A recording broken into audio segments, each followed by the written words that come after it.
Imam Zayd, of course, being brought up in a scholarly family, in a scholarly city, was privy to the information that makes scholars. So he studied, obviously, the Quran and the hadith and the other information that was available in scholarly circles at that time. I would like to remind you, in the Masjid of the Prophet, there were different types of study circles. Some of these study circles were what we call today Shi'i study circles. Some of them are what we call today Sunni study circles. There was no exemption or telling some people, oh, you can't present your ideas or your thoughts on the matters. It's happened in recent history. So Imam Zayd was known, growing up in this scholarly atmosphere, was known to have narrated the hadith of the Prophet from the sources and the citations of his own father, and that of Imam Al-Hussein, and that of Imam Ali, to the Prophet.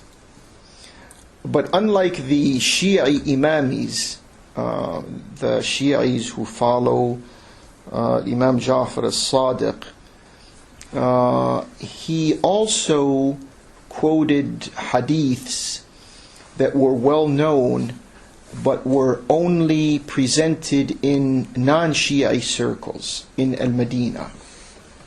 So if any person wants to review the literature, the fiqh literature and the hadith literature of the Zaydi school of thought, they will find in those references hadiths that go through the lineage of the Imams back to the Prophet, of course up until that time. Not after that, obviously Imam Zayd can't quote other scholars who came after him, but up until that time.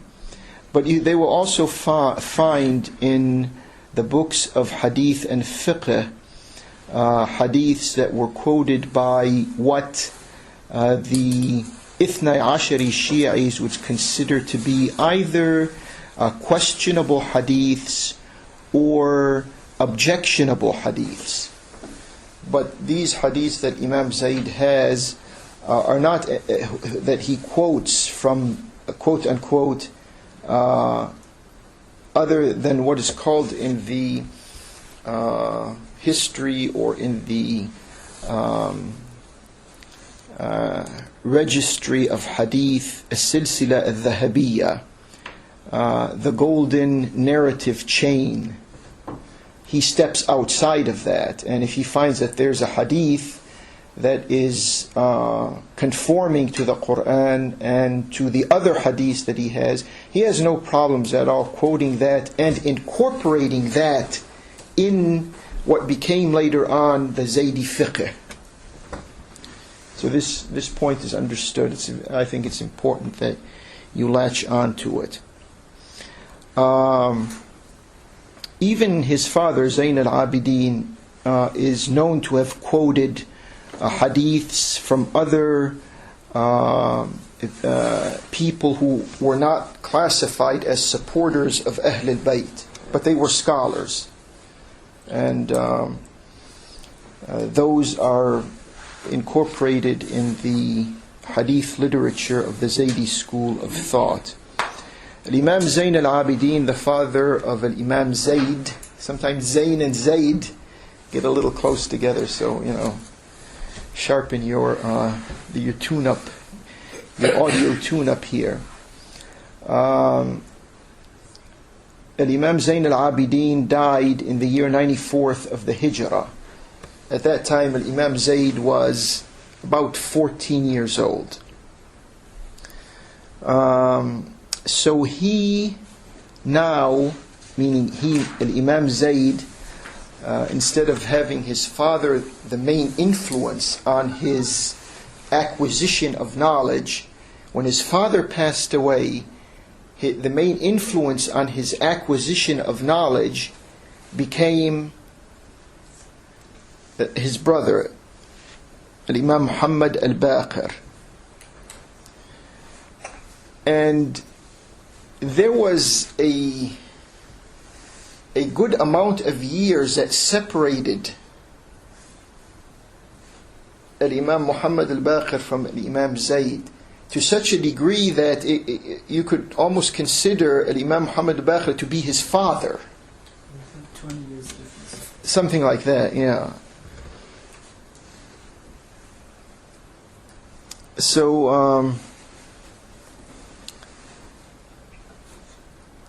Imam Ja'far as-Sadiq, who is the son of Muhammad al-Baqir, was about the same age as Imam Zayd. Okay.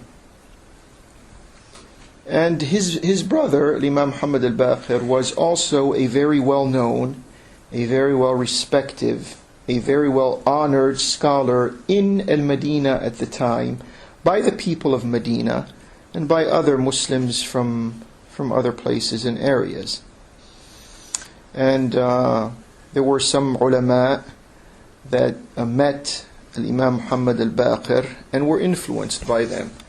One of the ones who was predominantly influenced by him was Imam Abu Haneefah. Abu Haneefah at the time was also one of the scholars who would come to Al-Madinah and attend the study circles that were there, and there was no problem.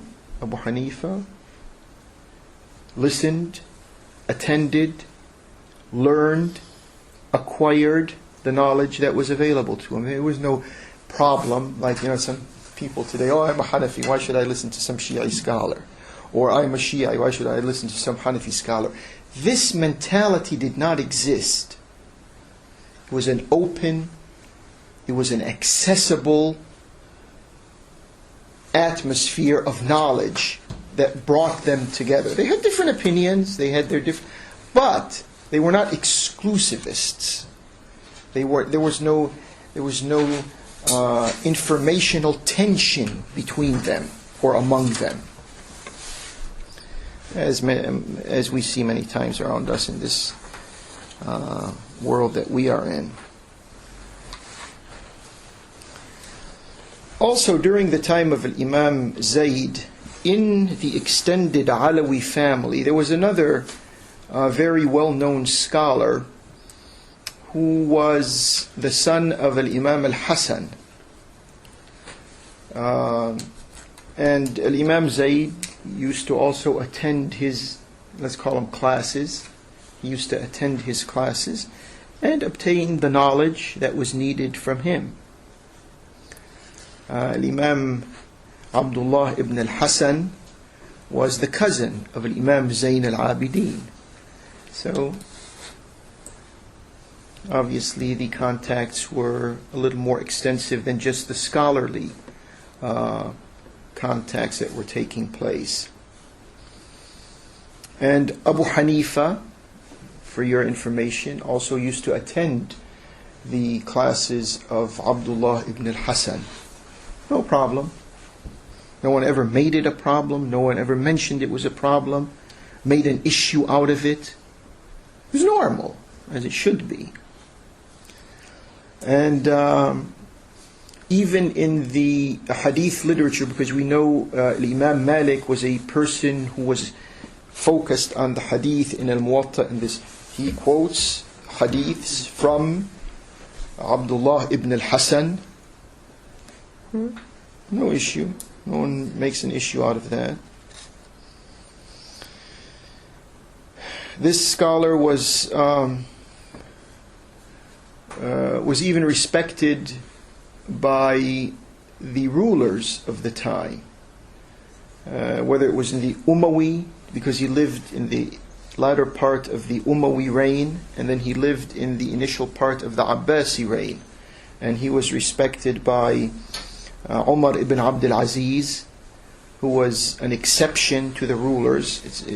In his case, saying a king is problematic. It's not problematic in other cases.